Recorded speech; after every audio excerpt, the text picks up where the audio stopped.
face full of the Ken Bozak. He's a mentor, that's what I heard. He's a connector, oh yeah. He's a brilliant leader, I've seen it. He's Ken Bozak. Oh, happy bro. You gotta get some Bitcoin and hold it. Happy bros. You gotta get those NFTs and you gotta hodl that stuff. You gotta hodl it. Cause I'm Ken bro. We got your Bitcoin, bro. He's an original.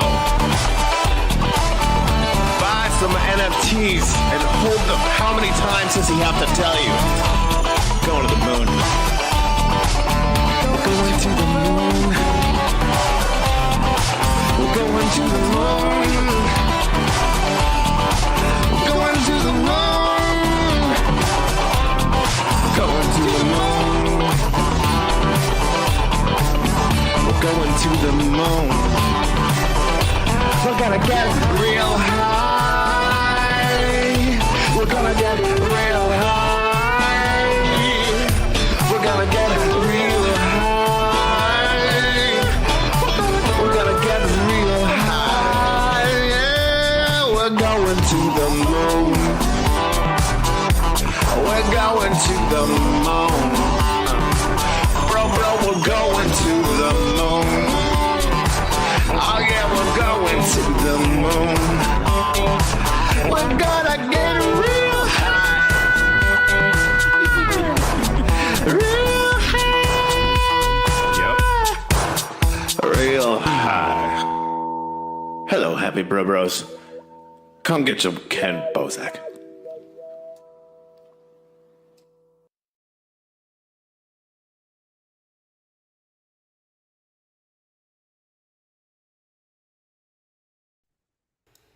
And we're live. This thing on? Yeah, it is. Yeah. All right. I hope you enjoyed the background. It's Space Ghost Coast to Coast vibes, which was the inspiration of this like Roger Rabbit cartoon meets real life kind of environment. This is not another Bitcoin podcast, so it's not another one. Since 2016, I am Ken Bozak. Thank you for tuning in. Don't forget to like, share, comment, and all that, virtual engagement stuff. I guess we'll start at the beginning. We'll finish at the end, and I'll give you a chance to introduce yourself, let the audience know who you are, and maybe how we met, actually, which is really fun. Okay. So I am Paulette Rakestraw, and we met at the Consensus conference in Miami, and I actually went there for my birthday. I'm such a nerd that that's what I wanted to do for my birthday, because I have been following the crypto space like obsessively for the last 5 years. I'm excited about where it's going. I want to actually work in the crypto space, and I have applied for job after job after job, and I have gotten 0 interview opportunities. So I was hoping to make some contacts and meet some people there that could refer me in for a job, because my background is so unusual that recruiters like overlook me, because I have built companies from the ground up. I started my first company when I was 19, grew it into like about a $5 million company with 100 employees. And I've had multiple businesses. After I sold that company, I've started other companies. And the last one was the one that kind of got me into the crypto space. And I can tell you about that later on if you want to hear about it. But anyway, so then I was an elected official. So I served 8 years on the Board of Education in my local community. And then I served 8 years as a state representative in Georgia.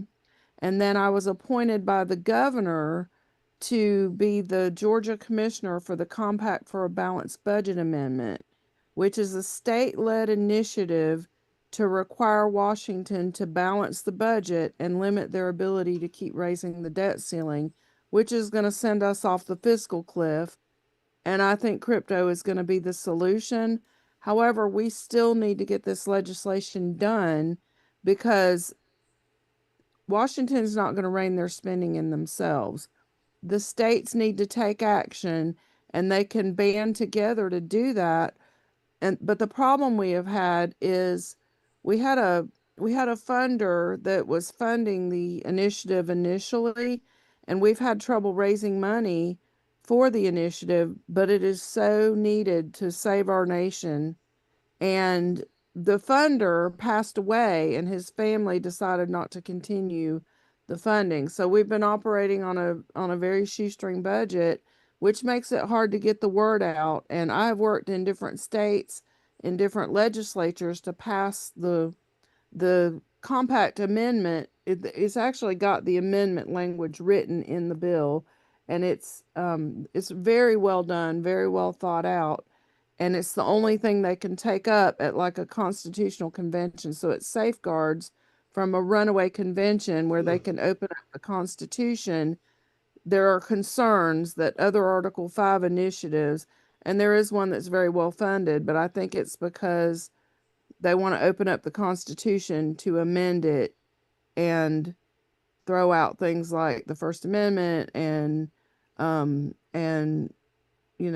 gun rights, things like that. So we need to protect our current Constitution and get a balanced budget amendment, and that's the only thing this puts forward, which is why it's very safeguarded, very well thought out. So I've worked in Washington also. There is a piece that Washington has to sign off on, but it's ministerial. So it's not like trying to get, a regular bill passed, where they want to talk it to death. And anyway, so that's a lot. So anyway, Yeah, I no, it am, was awesome that we got to meet at consensus. You were talking to Miggy, and I think it was like the Wall Street Journal or something was eavesdropping, which was really funny. But yeah, I wanted to see what your thoughts are or what your insights are on the water cooler talk in like the political atmosphere around crypto. But you did mention, and we'll circle back to this, that you were looking for work at Consensus on your birthday of all days. Happy belated. thank Um, But maybe look at DAOs and check out things that have proposals because your skills are just as valuable in a decentralized ecosystem as much as a centralized government, right? yeah, We have governance, self governance. We have DAOs, and we yeah, vote on people to have certain positions in the project, whether it's the Litecoin Foundation voting on who has what role in the Litecoin Foundation or other projects doing similar things. You could always put your resume together and figure out a way to kind of pitch yourself to a DAO, and that way you're not really having an interview with one person in particular. You could actually have a community look at your accolades and see how yeah. useful you would be as a resource, and they would vote on a treasury that already has funding, and they need to vote on how to spend that money anyway. So you could just be an So, outlet or a resource, an opportunity for them to say, yes, we want to spend some of that money on this. So I would definitely look at DAOs and proposals, and I think okay. Miggy might be able to. I'm throwing him under the bus here because he's really good at proposals and stuff. He might be able to help you figure out exactly how to finesse like a resume pitch to where it lets people know who you are, what you've done, and what you can do in their blockchain community. And like I said, they have a treasury full of money that they can't just spend on Lambos. They all have to Right. agree on where that money goes, and it has to be in a positive direction, hopefully to pump their bags. Yeah, so my first company was a marketing company. My second company was a magazine. So I'm very good at writing, I'm good at marketing. I have a lot of great skills. Again, I have done, PR. When you're an elected official, you do all of those things, but a resume really doesn't tell the story. But when I just apply for jobs, recruiters don't know where to slot me, so they just skip over me, and somebody's missing out on a lot of talent here. Well, I So, just had a guest yesterday. Crimson was on from Hive, and Hive, they like they're community funded as well, and they're looking for people like you. And I think that if you had a chance to run into anybody from the Bitcoin Magazine team while you were there at the conference, because they were running around. I didn't meet anybody from the Bitcoin Magazine team. So, but I do have an issue with a DAO. So I have, I've been an investor for a long time, and I had maker tokens, and I was sending them to transfer them to Sky because Maker switched to Sky or something. I'm not sure what exactly happened, but they have a DAO.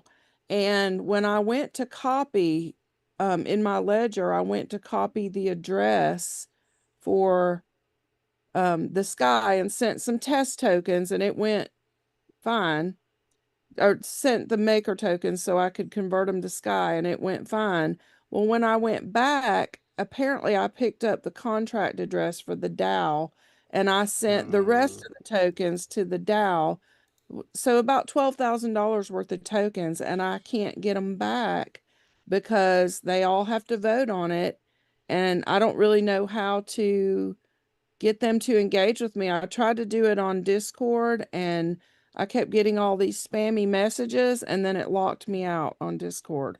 So Yeah, yeah, this is one of the many issues with crypto, where is there's no tech support kind of vibes. And unfortunately yes. sometimes there even feels like there is, but tech support just doesn't acknowledge your existence. And that's actually something I also spoke to Crimson yesterday about when it came to like decentralized governance, is like the inactivity of people in the space. It's like, how easy would it be for people to vote on the solution for you so you could get your funds back, but nobody's Right. engaging. They're not even saying no. They're just ignoring the problem, right? And they're getting paid. Yes. The people that get to vote on these things, they're paid by the network for staking, right? And they're supposed to participate with that weight. And if they don't, I feel like we need to figure out a way to punish them. It's like, not really punish, but I guess a way to more so incentivize. Like, I don't know. I'm big on gamification. What are your thoughts on, like, paying people to vote? Every time you go and vote Well, on something in your town, you get like an extra $100 in your income tax check or something. Like, we if gotta they have gamify money it. locked up in a DAO to burn, why not? However, I do think that they they should do a one-time vote. And, well, first of all, I wasn't happy that Ledger made that an option. They should have never made that an option to be able to copy and paste that address out of the wallet. It should only be your wallet addresses that they allow you to copy and paste to prevent issues like this. That's number one. But number two, if you could get the DAO to engage, they should vote to return everybody's money that, you know, was accidentally put into the DAO, because I don't know why else people would be sending money to the DAO or sending their tokens to the DAO. Um, but that's, Yeah, some somehow people do it reach to out. burn them. It's sort of like a political thing in crypto at this point. Like, that's basically like a burn that people will do or something. But I guess to circle back to my original thought of convo was, you're in a different side of this, world, where you have these, political water cooler talk conversations or whatever. What's the vibe in those circles of friends that you have around crypto? I'm sure they were kind of like, be careful going to consensus on your birthday. You're gonna get hacked or something. Like, what were they asking you when you got back? Well, I haven't really talked to him since I've been back because I haven't really been like in the States and the and in Washington, in a couple of years. But when I was up there working and talking to them about crypto, and my colleagues that I have worked with, in Georgia, and just the my friends that I do stay in touch with from other states, um, a lot of them roll their eyes at me. They think it's a scam. They're like, they have no idea that this whole financial system is moving. And I have told them, like, my closest friends, I'm like, you better invest because $100 trillion is about to come flooding into this market, and you don't want to miss the boat. And so, again, a lot of them don't want to take the time to learn how. It's got to be like super simple, and and things like what happened with me and the DAO, it shouldn't be that Yeah. complicated. I mean, I've spent a lot of time and energy learning how to do it, and even when as much as I knew and as much as I have educated myself and my friends about how to protect their crypto, I got scammed on top Yeah. of that. And I accidentally sent a lot of tokens to a DAO When did where the they internet blocked get that. to a point where it was, at a consensus where people weren't too afraid of it anymore? Like I remember the AOL discs at the grocery store, and at that point there was like the Nigerian Prince email scams, and people were still hesitant about it. They had to like turn off their landline. People were afraid if somebody knew you were on the internet, you may have your house broken into because they know you can't call the cops because your phone line's being used for the internet. It was like weird conspiracies around people not using it. But then there was a shift, and everybody from my grandma to my niece and nephew had the internet. What does it take for crypto to get to whatever that was? Well, I think the meme coin rug pulls are a problem, especially, you know, when they happen on a highly visible level that discredits the industry. I know meme coins have been hot and popping, and people have gotten involved, and then a lot of people have, lost because they got involved. I think when a lot of people don't know to put their money in cold storage wallet, and thank God I have done that because I had a very elaborate scam, and it was so bizarre. Again, I told you I was applying for jobs in the crypto space, and I would send my resume and then reach out to some people in the company to try to get visibility on my resume again because the recruiters don't know where to slot me, so they look over me. And I had someone from Chainlink supposedly reach out to me and ask me to do a series of podcasts. They said they'd just gotten funding. We worked on this for like 2 months, and we were gonna he was gonna introduce me to the team. I talked to him on the phone. He was gonna introduce me to the team, and he pulled up a screen, and I know better than to click on links, but I was a little bit nervous because I'm like, okay, I'm meeting the team, and I'm gonna be doing the podcast, so I wasn't thinking. And so he said, well, we're using this software, and I was like, well, why aren't we just using Zoom since we're on Zoom? And he was like, oh, the team's in here. There were pictures of people at Chainlink on the screen, looked legitimate. I clicked on the link, signed up for an account for the Oh. software, and he was trying to troubleshoot, he would put me on hold with tech support. They were stealing wallet money out of my hot wallets. So they stole about $30,000 worth of crypto from me, which is sickening, but thank God I knew enough to have most of it secured on a cold storage wallet. And Wow. I I, mean, if it makes you I feel any better, there's content creators that I know that have been in this space almost a decade, and similar things have actually happened to them not too long ago. So I mean, it could happen to anybody, unfortunately. It's almost uncomfortable how skeptical you have to be, or at least almost insulting how skeptical you have to be, because when somebody sends you a link, like I've had people worry about joining this Zoom call because they've been hacked before because of Zoom links, and I'm like, well, I didn't send you the link. Calendly sent you the link, and that was through a Google sign up through a thing. So it's all like trusted third party stuff.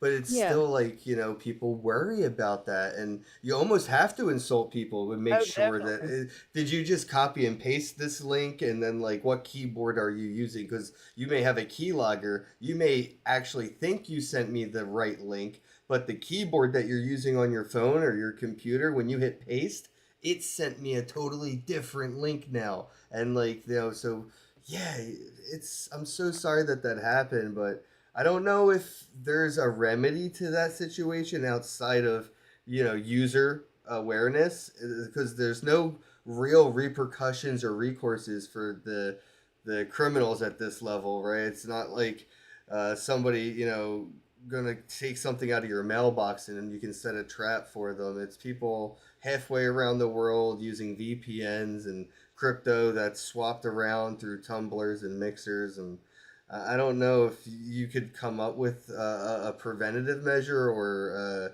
a punishable recourse, but I think just awareness, even at like the middle school level, because like if we don't start teaching 5 and 6 year olds about a lot of this stuff that's going on, somebody's going to use a deep fake and they're going to call somebody's kid and they're going to look like grandmom on the phone. It's going to look and sound just like a relative on the phone because they're using AI and deep fake technology, and they're going to have them do something that compromises the security or the internet of the house. And I think that's the user, what is it, the $5 wrench thing. Like your house can be as secure as you want, but if I can break my way in with a wrench and or take advantage of somebody by hacking the human aspect. I think it all starts with awareness and education. We have to put this stuff in schools. I mean, that's another thing in crypto. We argue there's no curriculum for how to write a check, how to, make sure your Right, credit's basic good and all that. finance. Yeah, Right. Well, personal how finance. how do we go from no basic finance education to not only do we have basic finance education, but also OPSEC education? Password generation every couple of days, and it's different things that we should be teaching these kids about, like just cybersecurity, financial awareness, and it almost feels like the entire educational system needs to be restructured for practical education. Well, having come from a board of education that I was elected to for 8 years, there's a lot of indoctrination that goes on in the schools, and there's a lot of things they're not teaching. Meanwhile, ignoring, for instance, we had this big mission statement about how we wanted to be um, we wanted to prepare students for the postgraduate um, experience, and I was like, well, we're competing in a global marketplace, and in other countries they learn multiple languages, so we Yeah. need to be teaching foreign languages at a young age. And they're like, oh, well, we're having trouble teaching them the basics. And I'm like, well, why is that? Because they sure do get a good education on a lot of things that are unnecessary, but not getting a financial education, not getting good civics, and things that are really important for them to know. And it's the dumbing down of, in America, the dumbing down of our students, so that, you know, I, I could go on and on about the problems in the educational system. However, the fix is not going to happen because politically, you can't vote to fix anything, because then the unions will come out and work against you en masse. They should not be able to do that because you're trying to fix education. The best model I've seen is the school choice model, where business, like schools, have to compete like a business for customers, and if they can't, they shut down. And it changes the where the money follows the child. The parents have the ability to make decisions where their kids go to school, and that would Right. be a game changer in education, instead of running it by all this bureaucracy that is not working. I mean, Well, now we why have. did homeschooling work for like 2 years during the lockdown, during the pandemic, but all of a sudden it'll never work? It can't work. I mean, it worked, and it worked I think well. Kids were people's testing eyes were positive. a lot of people's eyes were opened, I think, during the pandemic about the problems in education and why they won't be fixed. And one issue, we need to pay these teachers to educate and not to be educated. The second issue is education has become about the adults, not the students. It's about the pensions. They're out there complaining about low pay, and however, there's no accountability, and there's a lot of great teachers in the system, don't get me wrong, but the system, instead of making them go to school for higher degrees and at night, they could focus in the classroom, Mm-hmm. and we could pay for performance. We could pay for, um, you know, better ideas or things in the classroom that would make the classroom operate better, and not sending them to school. And that's just a treadmill to keep pumping up at more education, because, you know, it's, I mean, we're passing people. So in Georgia, we have a Hope Scholarship, and we've put a lot of money in education. Well, we're passing kids on into college that can barely read and write. I went back Uh, and got my degree in 2010. I did it in 18 months. I could hire interns on my campaigns or at my companies, and the interns get credit, but I got no credit for teaching them about marketing, about PR, about any business, any of that. Had I done that, I would have been able to graduate in 12 months. But so, but we're passing kids. But anyway, they basically spoon feed this stuff to you. If you cannot pass a college class, they have a pre thing. They're like, oh, we're going to cover what's going to be on the test. They tell you what is going to be on the test. yeah. I mean, if you go in and It's just, very much Idiocracy. I don't know if you ever seen it's, the movie it by Mike is Judd. so, yeah. I mean, but some of these kids are coming out of college and they can barely read and write, but they're getting passed through. So now employers want a master's degree to get people to stand out. A lot of employers, though, I've noticed in recent years have done away with degree requirements. They're more like suggestions or preferences. And I used to hire people all the time at my companies. And I'll tell you what, I would take initiative and work ethic any day over a degree, because I've seen some people, again, coming out with a degree that can barely read and write. Um, the grammar that I see teachers speaking that have high degrees, and they speak horrible Well, why grammar. don't we test teachers? I feel like they should be tested as often as the students to make sure that they're, aware of the curriculum that they're teaching. The joke when I was in high school, whether you were in social studies, math class, English class, history, it didn't matter. If you didn't know the question and the teacher tried to make fun of you, you would just ask them the next question and tell them not to look at their cheat sheet book, and they wouldn't know the answer either. So it would, like, everyone would laugh. Yeah, I don't know that testing is the answer, because teachers really are under a lot. They have so much requirement. And if you think about it, here's why. So every 4 years, when an election changes, or you get a new governor every 8 years, or new, federal, at every level, federal, state, local, you've got all these governing bodies that want to, oh, well, I'm going to do this to education. So we're changing education every 8 years. I think we need to put Khan Academy for mathematics in all the schools. It works. People are learning math. Why are we changing math curriculum every 8 years? And Mm-hmm. every 8 years, you get somebody, at the national level going, I'm gonna fix education. We have not fixed education. We have thrown more money at it. We have gotten more and more failure. We keep funding failure and without accountability, which is why I think the money should follow the child. School choice is the best thing, to fix education and get schools competing like businesses do for Yeah, customers. exactly. There's a lot of pieces, but part of the problem is the rate of change. We used to say it's like trying to change a tire on a bus going 60 miles an hour.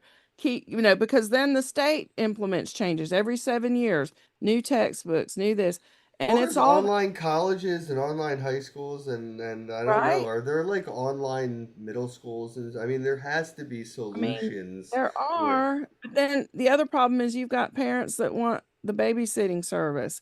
If you try to take kids and, not if you try to take kids and take them out of the classroom and let them learn, the parents are like, well, I've got to work. What am I supposed to yeah, do but with why them? not just have like one person on the block have, 10 kids come, and they have like, a live feed Oh, and all co-op, the, like yeah, homeschool co-op. yeah, homeschool Yes, co-op, those they exactly. have been very successful with that. Oh, But cool. again, if you've got parents, heck, right now some parents are working 2 and 3 jobs trying to make ends meet.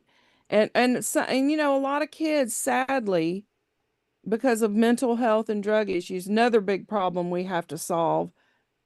You've got a lot of kids being raised by wolves or raising themselves, and it is so sad. And Yeah. until we fix mental health and addiction in the world, we're not going to stop mass shootings. Again, solving the wrong problem. Everyone The wants to hear best way about to do that is about America's got to go cold turkey. We got to just stop with the whole pharmaceuticals for kids thing. You shouldn't be able to give kids absolutely. ADHD medicine at 6 years old. Yes. That's You insane. know, every single shooter we've had has been on psychotropic medication, unmonitored.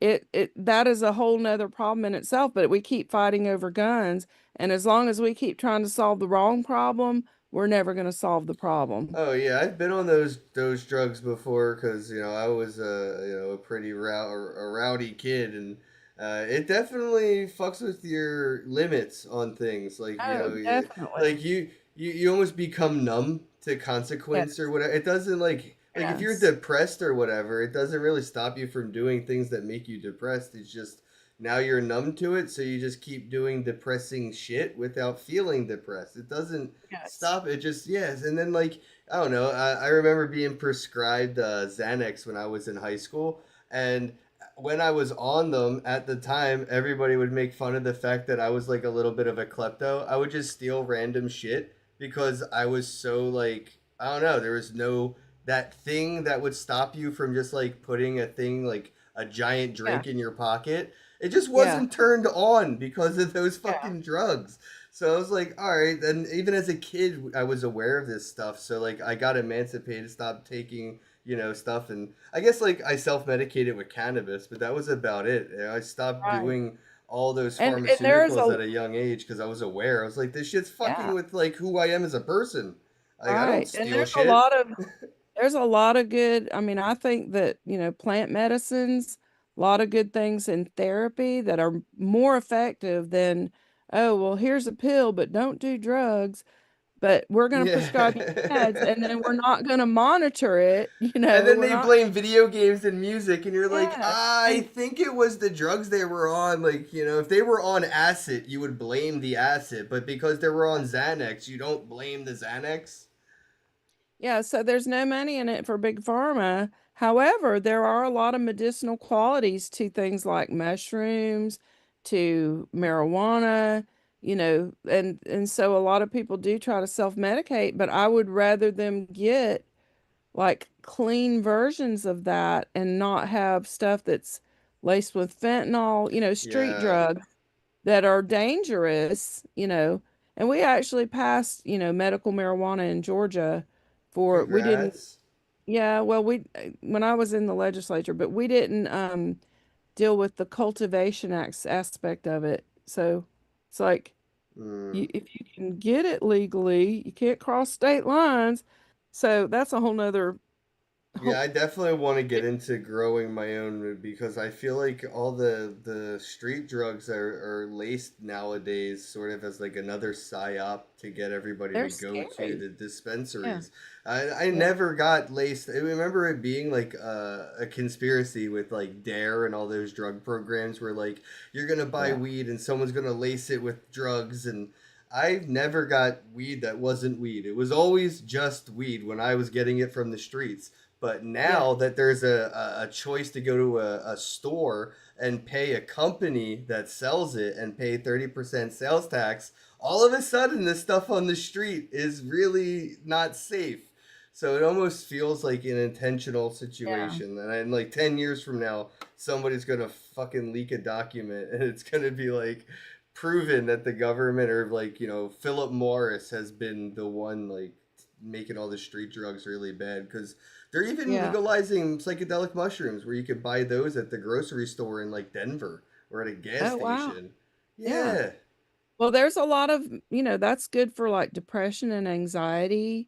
But you've mentioned the DARE program. It's so funny. So here's one of the frustrating things about politics is, I wanted to like look at effective ways to treat like mental health and addiction issues and one of the things is we're like funding this DARE program, but I know so many kids that have gone through it is like completely useless. So Yeah. many kids gone through DARE, and I even quoted some stats about like, okay, we're funding DARE, but we need to fund less of that and do more effective things. And they have shown the link, that this whole thing we've been said about, oh, addiction is hereditary and you have a gene. There's actually a lot of research. I read a book called Chasing the Scream, very good book, and it talks about how trauma is what really drives addiction. Yeah. That's the difference between the person that can experiment with drugs and the person that gets hooked. And when you start to treat the trauma effectively, not give them a pill and send them on their way, you actually treat the trauma effectively, then the addiction heals and goes away. And once we Yeah. start doing that, then you can start healing the broken families where you've got kids raising themselves. I mean, so, there's so much change that has to happen. And so, having been on the inside of the political system, I've seen a lot and experienced a lot. So, back to DARE, I was like, well, we don't need to keep funding this program. And what did they do? They went and got more funding for more DARE programs in the schools, even though we laid out the case about how ineffective it was. It was about the money. It's a sad state of things that, you can't really fix things because as an entrepreneur, we're problem solvers, and so in the political realm, where I try to do a lot of good things, it's hard to solve problems when you've got people that want to bury their head in the sand. As for instance, when we would talk about gun legislation and mass shootings would always be brought up. And I'm like, well, if we want to fix that, we've got to stop giving psychotropic medication and not monitoring how people are doing because every shooter has been on psychotropics. And, if people need that and they want to go that route, fine, but there's got to be more monitoring. And mental health doesn't happen Monday through Friday from 9 to 5, which is when your mental health professionals are there seeing people and handing out, dispensing prescriptions for drugs. So one of my one of my children has had like he's got like very high functioning autism coupled with a an anxiety disorder and he's refused to take medication. Well, one time I was like, "Well, just try it. Let's see if it helps." And he went in and, you know, told the doctor, spent 15 minutes with us and he was like, "Well, I'm concerned about taking this because it causes homicidal thoughts, suicidal thoughts," and read off this whole list. And the doctor barely spoke English, wrote him prescription, and pointed to a sign on the wall that said, "This causes homicidal thoughts, suicidal thoughts." And but spent no time with him, did not check on him after prescribing it. Again, a huge problem with the system is we're handing out, prescriptions for uh drugs like they're Skittles, and then we don't go And back. people don't even understand the like Skittles part of that because the way doctors are allowed to prescribe things, it doesn't always necessarily have to be exactly what that drug is, designed to do. So, like, say you are having trouble sleeping at night. Well, if they got to deal with like a psycho whatever company to give you something, they could give you like a mood stabilizer that's for people that have, split personality disorders, but it also has this effect that helps you sleep at night. So here, just take this instead. And now somebody who thinks they're on a sleep aid is really on an antipsychotic, but just Yeah. because the doctor said it will help them sleep at night, right? And that is the part where people don't understand the like Skittle shit. It's like every once in a while, you ask somebody that you care about what they're prescribed and do them a favor and look up the intent behind the drug, and you'll find out 9 out of 10 times the intent isn't why they're taking it. It's for one of the side effects of the drug is why they're on it. It's not. It's so scary. But I think Yeah. that backtrack, like that timeline, will the law will catch up to all of that. I think that that's again a generational thing where they got away with it for a while, but the generation that the pharmaceutical industry fucked up, now we're in our 30s and we're coming for them. Right. Well, so we have generations of addiction and mental health that has gone unaddressed now. And every generation that we don't solve the problem, we create an entirely new generation of addicts because of the trauma that they experience from the broken home. Yep. And so I have a friend that does these really powerful workshops, and I would love to bring it into mental health and addiction treatment, but there is no tracking anywhere of statistics of how many people come out of rehab and don't relapse. Are we keeping them long enough to, because it's funny because I gave a speech at a thing when I was in office, and there was a guy from a rehab, and we could have written each other's speeches. They were so closely aligned, and he said, by the time we get their mental and their physical cleared, their physical addictions and cravings, then it's time to do the deeper work, the emotional and the spiritual, which is where you get the lasting change, and doing things like breath work, um, helping them connect, because the opposite of addiction is connection. And so a lot of people are so disconnected and don't even realize it because their trauma has disconnected them. Again, highly recommend Chasing the Scream. So I think it was in Denmark or Norway. So they actually legalized drugs and they started spending the money on effective treatment, and they Mm. got their population down. It was like 6% of their population was addicted, and they got it down to less than 1%, and those were the most severe among them. And the police were actually out, when, as of the writing of the book, they were out and they had an initiative to actually try to reach out in like the burnout tenements and the places where the worst of them, and they were trying to rebuild trust with them to get those people into treatment to heal their trauma so that they could heal their addiction and get them on a better path in life. But they had a very effective program. So, but anyway, there is nothing anywhere in the United States that tracks the effectiveness of our rehabs. It's probably because So, it wouldn't be good for the bottom line. And you know what is crazy? You inspired my brain to do something in the background when you were talking about Dare.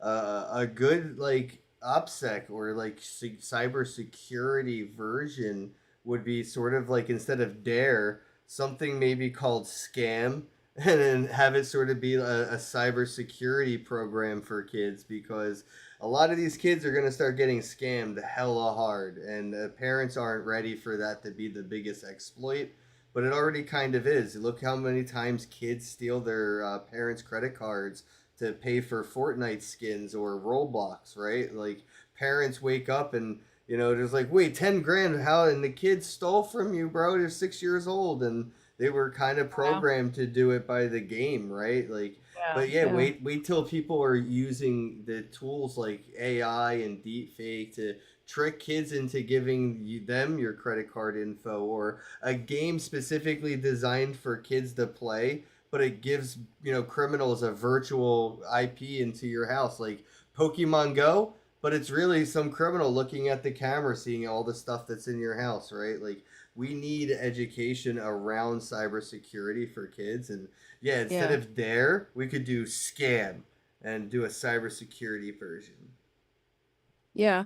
Now, I think with the cybersecurity stuff, and I mean, I think we're going to be moving to identity verification, facial recognition, fingerprint Hmm. scanning, maybe chipping. I know that's where all this is supposed to be going, which is a little scary, but Yeah, but if it without protects fingerprints and people, eyes, I could easily steal your phone and make it look like you did something illegal with it, right? Like, if all I yeah, need is your phone, that's like a digital identity, and I post something that's not just explicit but illegally explicit on Facebook, you're guilty as charged, right? Like, so yeah, it's gonna be real weird to see like how that works, because I could already see the game theory of it, how bad actors are gonna take advantage of, like, or even how the 1% are gonna be like, oh, I got hacked, it wasn't really me, right? Like, yeah,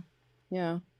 Oh, so I did want to tell you the story about how I got into crypto though. So during the pandemic, the last company that I built was, I don't know if you remember when, states and hospitals couldn't get the masks and the gowns they needed and they were running out. And so I put together a team of like elected officials and people across the nation that I had worked with as the compact commissioner to reach into hospitals and states to provide PPE gear and sourcing the Wow. materials like in China and Turkey and overseas, Malaysia, where they were making this stuff.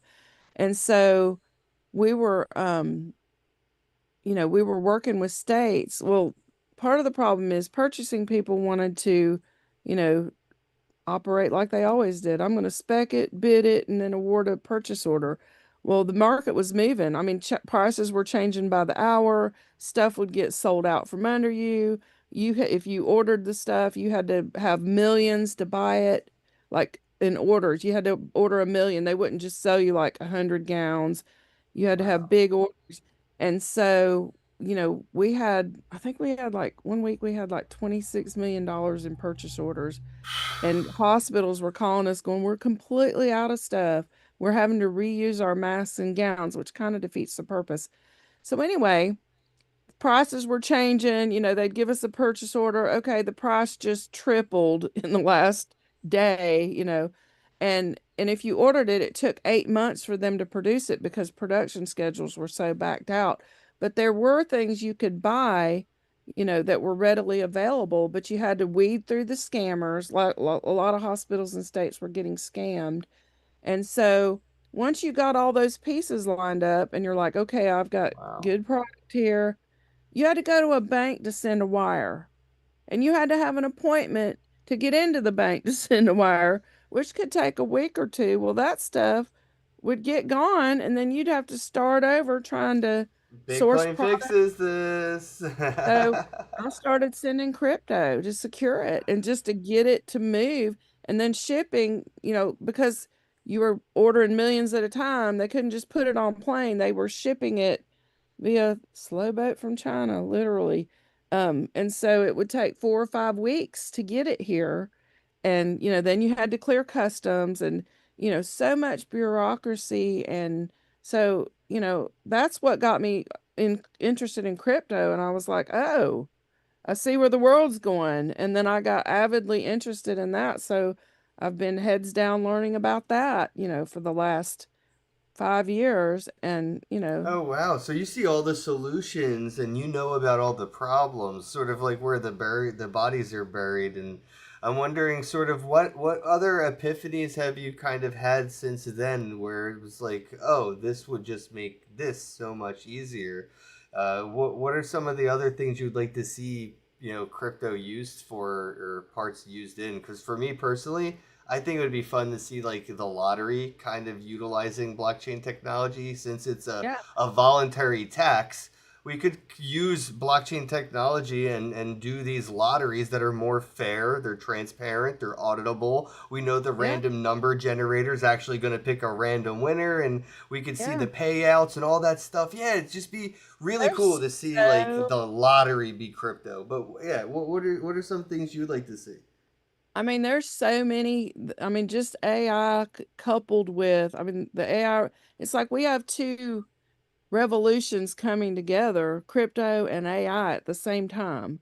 And so that's going to transform the world way more than the internet did, way more than the industrial revolution did. Oh, we also have biotech that's part of the revolution. So I mean, it's Yeah, going to everyone change forgets about CRISPR or whatever. everything. People thought we were in the information age like 20 years ago, but we were actually in the age of biotech. And, so it's like all culminating, and the change, everything it's going to change in the world is just, you know, unbelievable. It's fascinating to me. Again, I'm such a nerd that I like nerd out on this stuff. And I mean, it's just going to change every aspect of our lives. For instance, like money, right now, companies pay every what week, every 2 weeks, twice a month. They're going to be able to stream money to you like by the minute, by the hour, But um, instantly, exactly, and not even just instantly. pay I me, mean, but like all my bills will get a percentage, an even percentage taken out of yeah. that every second. So as I'm working, all my bills are being paid evenly. I love that. Yeah, yeah, and so you can manage your cash flow better, and so but one of the things I think is really cool is we've been looking at Teslas lately. We actually just ordered one, and, my boyfriend keeps up with tech too, so he's all tech nerd. And so where Tesla's going, like, the next like, they're on version 4, when version 5 comes out, you're gonna be able to send your car out to do like Uber driving while you sleep and make money while you Yes. sleep. Residual income. Like, what's not to love about that? It's brilliant and it's going to help people in the agentic economy we're moving towards. Yeah, I It's a love game that. changer. If your car doesn't work for you while you're sleeping, then why even own it? And that should go for everything if you think about it. Like, Yeah. and I do worry because I guess there's that dystopian you'll own nothing and you'll like it kind of vibes. Yeah. But Yeah, I that think concerns me too. if we do it at that like communal level where like I don't own the lawnmower on the block, but I own 20th of a percent, or I have a share Yes. in the lawnmower because Right. everybody that lives here uses that lawnmower that we all contribute to, because not every fucking house in the cul-de-sac needs to have their own lawnmower. That I that agree. consumeristic mentality is, I think, Yes. kind We of need, going. I think less stuff in our lives is like, because, for me, stuff to maintain, because I've had like houses and properties, and it stresses me out. I like divested myself of, you know, just about everything and decided to, downsize and simplify, and Yeah. so that Well, appeals to me, and having, like more shared community type stuff makes a lot of right. sense. Where, if you can take an asset and make money off of it, you're going to learn about making money and residual That's what income ride sharing together. did for everybody, and it kind of Yeah. disrupted public transportation and the taxi industry. Uber Yeah. Eats did the same thing with, sort of privatized food delivery services, where now everybody can, be the pizza guy just if they need to for the day. You don't, need Yeah. to keep that job all day every day to maintenance the fact that you might need like side hustle income. If you just need a few dollars on a Tuesday, you just pop the app open and you can deliver pizza or whatever on a Tuesday, right? Yeah. And that level of empowerment, and I think that, share mentality of like, it sucks that it's centralized to like Uber, right? But I feel like that's gonna be where it used to be, where everybody had their own website. Like, when I was using the internet as a kid, you would meet people. Obviously, I'm a kid, but when you would meet somebody who's like 25 when I was like 15, they wouldn't really tell you to go to like MySpace or Facebook. Or actually, I guess when I was like 11 and they were 25, they would just say, "Here's my website." And you would go Yeah. to some random website on the internet, and that would be Yeah. their Facebook account or their Twitter account. It was a whole website that they just managed every day and updated. And I think that that's where we're going back. We're going full circle to where people are going to get off of Uber and have their own rideshare app, and people are going to get off of Twitter and they're going to have their own websites again. Oh, you think? Okay. Well, that's interesting. No, it's funny. When I was a legislator, I actually worked on some of the legislation where Uber and taxis were duking it out over licensing, and we were requiring that of taxis. And then Uber, didn't want to pay taxes, and they're Oh, like, well, yeah. we're not, we're just ride sharing services. We're not really like a Uber's going to be legitimate fighting for business. their life soon, because I can just give AI the Uber app and say, hey, create this entire application. And then it just copies it. And now I have my own Uber app. And then if I Yeah, ever that's need any cool. back end services like GPS and Yeah. all this stuff, I just pay for the plugins. And now I have a Ken Uber app. And then I Oh, could just tell people, download this app if you want me to pick you up from the airport. You know what I mean? right. Yeah, so you have a lot of influencers that are gonna take advantage of that and, Yep. be able to reach a lot of people. But then you're going to have, the working sticks that, where they don't have time to do anything. No, so one of the things I was going to say is like one of the things I see and I love is that AI is going to save people a lot of time in their jobs. And hopefully the cost of Uber comes down so it's more affordable for people to Uber rather than, take on the cost of owning their own vehicle. That makes a lot of sense to me. A lot of things will come down when you take out labor costs. A lot of the prices should come down tremendously. Um, but I think when people are saving time because AI is saving time, I'm hoping that the net effect is that people are going to have more time to connect, to raise their kids, to fix a lot of the societal ills that have been born out of busy parents that don't have time to parent and, Yeah. But what are you going to then raise your kids to do? People used to raise their kids to be plumbers and electricians and, now truck those jobs are drivers. supposed, yeah, those are supposed to be not truck drivers, but I've heard plumbing and electrical is going to be pretty safe. Nah, And I don't. we'll I mean, see. they're data mining everybody. I mean, if you look at what they did to people who were playing Pokemon Go, every Hmm. little robot on the sidewalk that delivers food, it's using all the data that was collected from people playing Pokemon Go on the sidewalk. They had Okay. access to the camera, they were mapping. I think all this stuff that, like, if you keep an eye on all the cool like robotics that are coming out for electricians and welders and plumbers, there's a lot Hmm. of IoT, the Internet of Things, and these devices that they're using, they're learning, and eventually they will. I mean, that's the problem, though, right? Like that's, and again, it goes to the saying, like, what are we going to raise our kids to do in our free time? Is like that we're either going to raise them to be Netflix, watchers or Hulu watchers, because consuming content's all that's really going to be left. Even with the AI stuff, people aren't really going to be motivated to be creative because of the money in it. It's even the best musicians you can name right now are all using AI in their music, and people can't tell. And the more they can't tell, the more they're going to keep using it, which means the less will be involved in everything. Yeah, my I written some great AI music. Really, really great stuff. Yeah, I'm that's all. like, I love that, but then again, like, what awesome. happens to the people that were trying to make a living off of music? I don't. Well, I don't one necessarily. shouldn't negate the other. You should be able to make money doing either one. But it So we does though, probably right? How much take, money does an Amish guy make delivering milk as opposed to, like, a company that sells it at the supermarket? What kind of well, balanced again, playing there's field the is that? rub.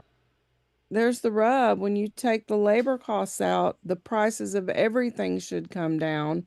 However, people need the labor of some sort unless they can come up with a better mousetrap to make money. They've got to have the income to be able to afford those things. I mean, they're saying universal basic income Yeah, is I'm a going big to fan. be. I'm a big fan because of basic attention tokens. It's a blockchain token that was made by the guy who made Brave browser, and I it have heard basically that. pays you. Yeah, if you watch YouTube and do things on Brave browser, you can earn basic attention tokens. And that's what I'm Okay. saying when it comes to consuming content being like the only job there will be in the future. It's because basic attention tokens are going to want that fingerprint authentication for the sponsors of the ads to say, we don't just have viewers, we have authenticated viewers. Ken hit the fingerprint scanner on his phone, and then when he was watching Netflix, Netflix knows that it's not a bot. That way they could send that verified data, and data is worth so much. And they value that in basic attention tokens, which I can then sell and buy Uber Eats gift cards and spend my money on the thing that was advertised to me in which I earned the crypto. It's very cyclical with universal basic income and basic attention tokens, especially with Okay, I didn't AI. know that. Interesting. Yeah, big Okay. fan, because I think that's where we're headed for sure. Because there's Yeah, yeah. there's not going to be much for Yeah. people to do on the mass scale of things. Like the unemployment rate's going to keep going up because industries as a whole are disappearing. Yeah. So, well, but I think just like with everything, when they said when the internet came out that, everything else would be dead and, like But print the internet magazine, didn't automate there- stuff though. It, it it just helped us. changes it. It just changes it. Yeah. You've Well, still with got to have, AI though, it's automating, and that automation gets really. Like I said, that little food truck driving on the sidewalk delivering food replaced the person that would do it on a bicycle. And right, but you still have jobs that are linked to that. They just evolve and they change. Because I remember hearing this about the internet. Oh, the internet's gonna ruin industries, and it just changes them. You know, you have to adapt and evolve and change as the technology changes, and you I know, think people are going to adapt to stealing AI robots off the sidewalk and scrapping it for copper and metal parts at this chop shop. Because I mean yeah. that's what I my mean, ghetto self would do in the hood. You know what I'm saying? Like if I see a I've robot seen taking people my kick job, them and yeah, and poke at them, and there's a but battery in that thing that's worth more money. So yeah, I could just see like that's going to be the job people get. If they keep taking jobs from people, people are just going to find a job taking these things apart. That's where I well, see. and if we move toward universal basic income, hopefully, I mean, we'll work it Well, out. gluttony will be a thing though. Even with UBI, you're not going to be able to get that Lamborghini or live in the penthouse. You're going to have to contribute in an actual, meaningful, valuable way to earn that Lamborghini because universal basic income and basic attention basically isn't getting you a Lamborghini. So people are always going to strive for gluttony and greed and accolades of some kind that have these status symbol, material objects. And I mean, the odds of people actually, contributing in a equal valuable way to society that equals a Lamborghini in that kind of economy. That's why I think lotteries and a lot of dystopian movies, lotteries are really popular. But that's really your only chance, whether it's the long walk or it's the Hunger Games. You're gonna have to play the lottery to get that Lamborghini because in a universal basic income, everybody's evened out except those who have won the lottery. Yeah. And that's a Well, Bitcoin miner, by the way. You could win that lottery. I got one right here. It's like this big. You plug it into an outlet, and it's just a random chance, so small. But in the past like 15 years, there have been a dozen people that have just plugged this little thing into their outlet at home, and they got a whole block reward. So it yeah, happens. Yeah. interesting. Yeah, I think I mean that's why again I've been such an advocate for to like friends and family like you need to invest in crypto. That's where the world's going and you can create generational wealth if you do it well and Oh then yeah. like I said, I teach them to not keep their money on exchanges, put it into, hot or cold storage wallets, but now I recommend cold storage since, I Tangent's got the a best scan if too. you're into the little hardware wallet gadgets. Tangent is probably Is the it? best. Yeah. I've heard Uh, about Tangent, but I've never used a Tangent wallet, so I'm trying to get them to hire me, so unbiasedly biased. I'm not on the payroll yet, but hopefully because they're the only one I would ever even work for ever. Like you couldn't pay me to promote Ledger or KeepKey or any of those other ones. oh, oh Yeah. really? Why is that? Because they're all exploitable. The reason that you constantly have updates for those kinds of hardware wallets is because people found exploits on them. And if I were to get my hands on your hardware wallet and to, maybe even destroy your private key, or what if something were to physically happen to you and I take the safe, right? I could just wait a year or two, and then that hardware wallet that had a 4-digit password or something, I don't let it update the exploits, and I just utilize one of those exploits to get around the password, and I can get right into your hardware wallet a year or two from now because somebody will eventually crack that version of the software. And there's actually Yeah. a whole job for that. There's companies that you can send your loved ones who may have passed away their hardware wallets, and they'll keep trying to brute force an attack into it and get into the hardware wallet without the password. So the fact that that's even possible doesn't. Why would I even promote something like that? Yeah, that's another problem to solve is what do you do when, when someone passes and they have their, if their fingerprint or eyeballs or, there's got to be, and so there's a whole nother thing that needs to be set up with Deadman like, Switch does exist. It's in the code. Like all the wallets and all the exchanges that use this technology, they actually they opt out of turning on features that already exist. So natively inside the Bitcoin code, there is an option for a Deadman Switch that says like if I don't interact with this wallet for X amount of time, send all of these assets to this address.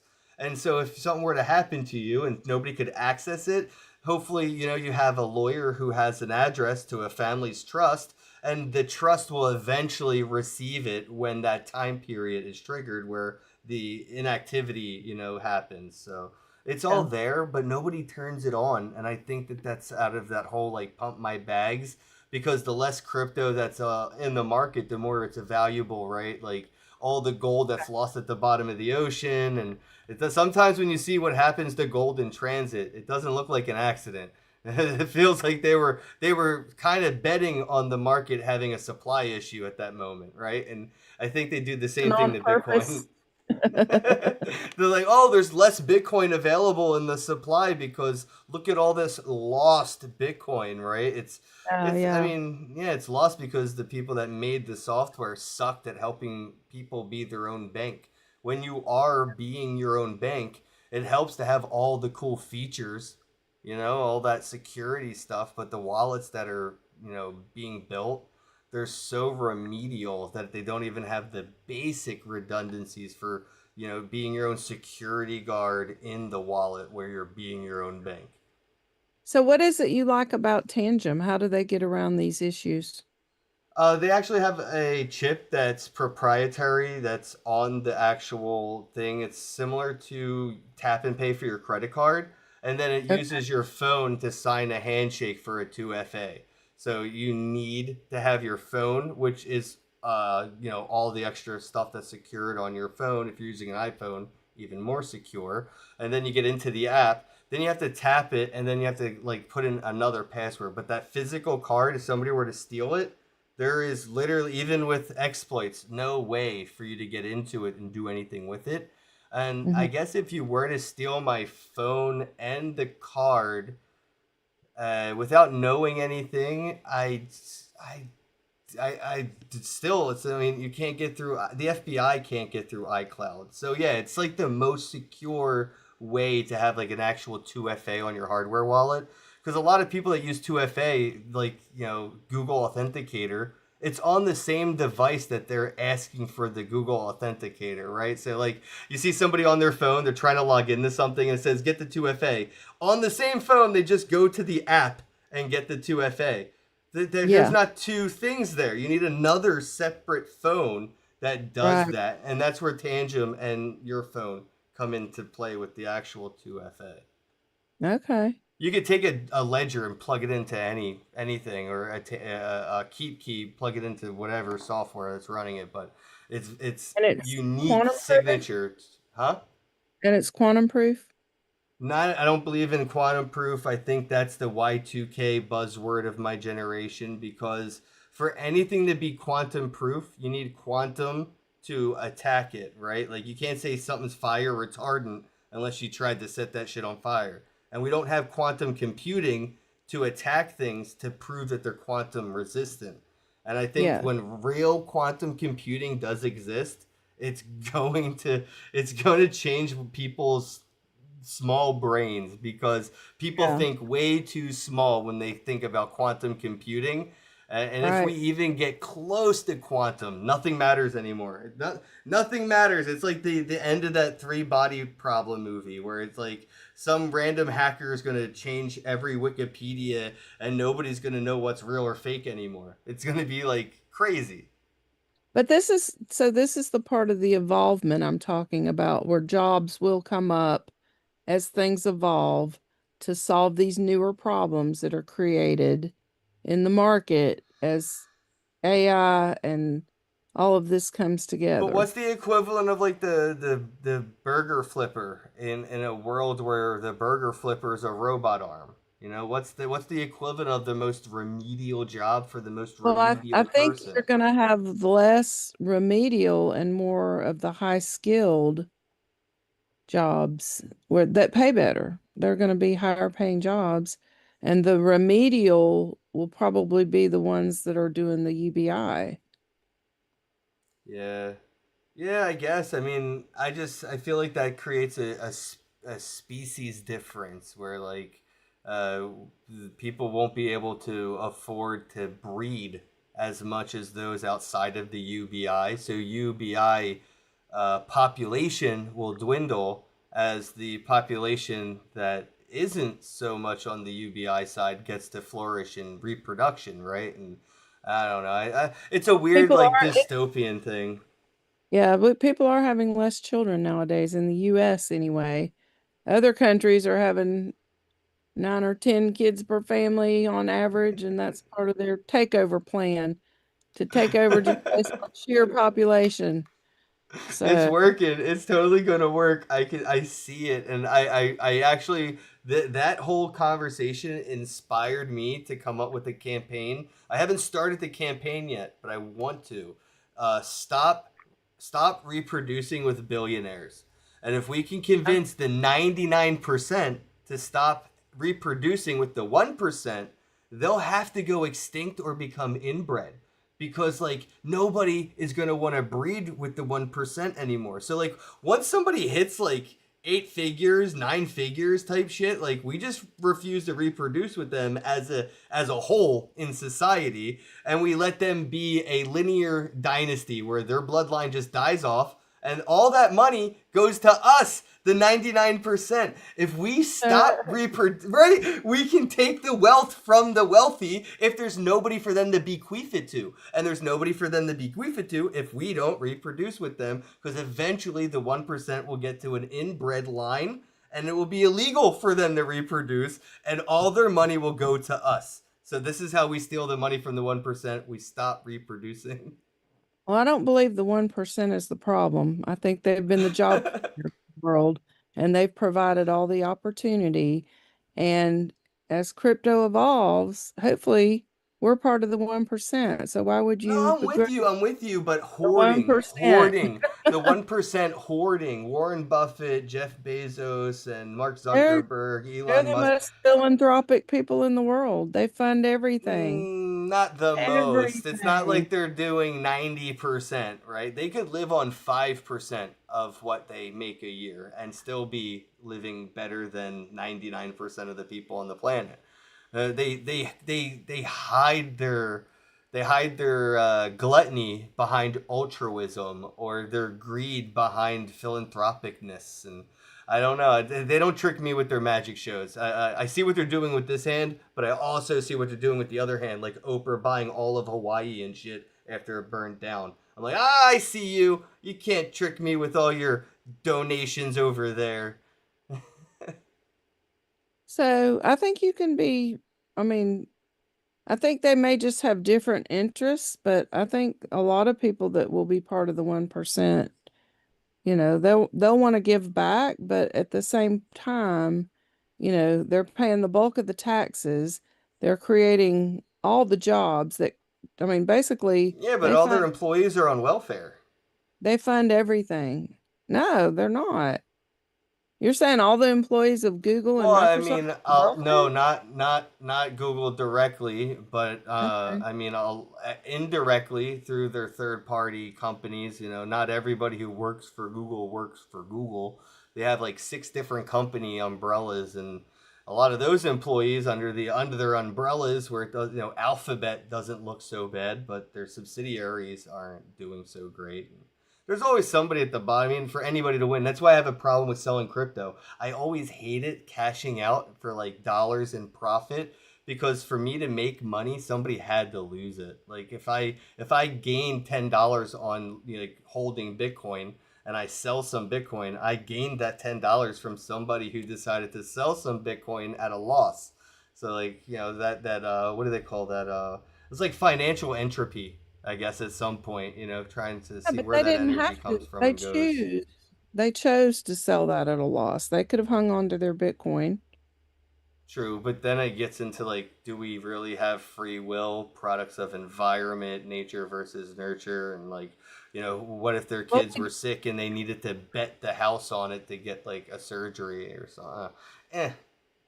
well, again, that gets back to the personal responsibility, and I think people should live below their means and That's true. save I'm as with much that. as they can and invest as much as they can. But a lot of people, unfortunately, in this consumerism world, they blow their money on I stupid shit know. they They do not stand in need. line for fucking 4 days for a AP swatch for four hundred Yeah, dollars, and they can't even afford to pay their rent. It's right. so I mean, weird. it's crazy. It's crazy. Again, that goes back to basic financial literacy and why it makes sense to invest and not just blow your money on stupid I'm shit. big on what you said too. Living beneath your means, and I say live below your means to achieve your dreams. Because if you could Yes. afford something, then you should choose not to do what you could afford to do. So that leaves you room to afford to do the things later.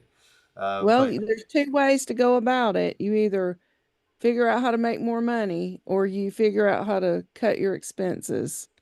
exactly, I didn't Uh, realize we went 20 minutes over on the hour. I am so sorry. I got sucked into the conversation. That's okay. It's Wow. been a great conversation. This has been awesome. Yeah, I didn't realize 20 minutes over the hour. I kind of like blinked and over the time flew by. I guess. We Do talked you about so have many things, but we just touched on them. So, do you have social media? Do you have like a Twitter account or anything? Where can people go you to know like keep what? an eye on what you're up to? I'm so frustrated with my Twitter. I have two Twitter accounts. I have been locked out of both, and I cannot get a human being to help me get my account back. And I have had AI be do this, do that, and all roads lead to nowhere on Twitter. Yeah. So I cannot get into my Twitter accounts, and I've never seen such a difficult process of like, because I saved a password. Their whole process of is just backwards. But anyway, so yes, my legislative and my and I want to keep my name. It's FinTech Paulette, and I want to keep that name on Aw. Twitter, but I can't get into my account and I cannot get a human to intervene. And when I did find a pathway, it leads me back to the same thing that does not solve my problem. So Yeah, no, there's no humans on Twitter. I swear if there's anybody on the payroll, it's just fake accounts that Elon made up to embezzle money, because nobody works at Twitter. There's nobody there. trust me, Elon does not need to embezzle money. He has got plenty of it. Well, He somebody's could ripping buy us him off. all.